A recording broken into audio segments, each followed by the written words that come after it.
ને ફાળવવા પડશે. પાટીદારને જ મુખ્યમંત્રી બનાવે છે, એના પાછળનું શું લોજિક હોય છે કે પાટીદારની બહુમત વધારે છે એટલા માટે? ધારાસભ્યો એમના જોડે વધારે છે.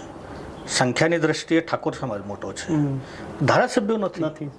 પ્લસ મની પાવર પણ છે એમના જોડે. અને ત્રીજી વસ્તુ, એક ચીમનભાઈ પટેલની સરકાર જો આપને ખબર હોય તો ને એમાં કિમ્બલોપની થિયરી હતી, અને એના પહેલાં માધવસિંહ સોલંકીની સરકારમાં એક ખામ થિયરીની રચના થઈ હતી.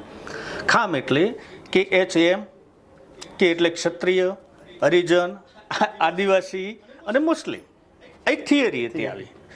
આના અગેન એટલે આના વિરોધમાં ભાજપની રચના થઈ. તો આપણે એવું કહી શકીએ કે પાટીદારોએ, બ્રાહ્મણોએ અને જૈનોએ ભેગા થઈને કરી.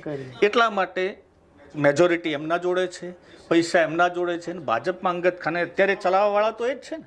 એ જ છે. ભલે અત્યારે એ ભાજપ માટે શું કહેવાય કે સવર્ણ લાઈનના નેતાઓ ગણાય છે, ભલે બીજી રીતે એમને અત્યારે આપતા હોય બીસી, બાકી એ સવર્ણ લાઈનના નેતાઓ છે ને એમની જ પકડ ભાજપમાં છે. એટલા માટે આ શક્ય છે કે બીજાને બનાવશે નહીં એમ.